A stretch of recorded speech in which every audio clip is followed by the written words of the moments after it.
Find the value of X. ഇവിടെ ഒരു equation തന്നിട്ടുണ്ട്. ഇവിടെ എക്സിന്റെ വാല്യൂ ആണ് നമ്മൾ കണ്ടെത്തേണ്ടത്. അപ്പൊ ഇത് എങ്ങനെയാണ് ചെയ്യുന്നതെന്ന് നമുക്ക് നോക്കാം. നമ്മൾ ഇവിടെ ആദ്യം ഐഡന്റിഫൈ ചെയ്യേണ്ടത് ഏതൊക്കെ ടേംസിലാണ് വേരിയബിൾ ഉള്ളത്, ഏതൊക്കെ ടേംസ് ആണ് കോൺസ്റ്റന്റ് ആയിട്ട് വരുന്നത് എന്നാണ്. അപ്പൊ ഇവിടെ 66x-ലും 30x-ലും ഒരു വേരിയബിൾ ഉണ്ട് അല്ലേ, എക്സ് എന്ന് പറഞ്ഞ.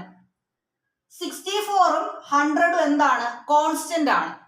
അപ്പൊ നമ്മൾ ഇവിടെ ചെയ്യേണ്ടത് വേരിയബിൾസിനെയൊക്കെ ഒരു സൈഡിലേക്ക് കൊണ്ടുവരിക, കോൺസ്റ്റന്റിനെയൊക്കെ അതിന്റെ ഓപ്പോസിറ്റ് സൈഡിലേക്ക് കൊണ്ടുപോവുക.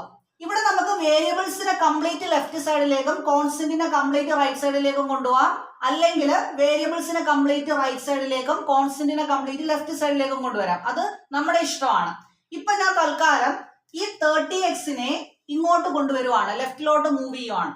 അപ്പോ 66x, ഇവിടെ 30x-ന്റെ സൈൻ പോസിറ്റീവ് ആണ്, അത് ഇപ്പുറത്തെ സൈഡിലോട്ട് വരുമ്പോ എന്താവും, നെഗറ്റീവ് ആവും. അപ്പൊ നെഗറ്റീവ് 30x എന്നാവും.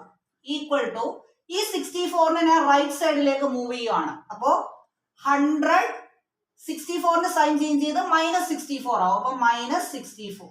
അപ്പോൾ 66x minus 30x equal to 36x ആണ്. ഈക്വൽ ടു 100 - 64 36 ആണ്. അപ്പൊ 36x ഈക്വൽ ടു 36 ആണെങ്കിൽ x equal to 36 divided by 36 equal to 1 എന്ന് നമുക്ക് ആൻസർ കിട്ടും.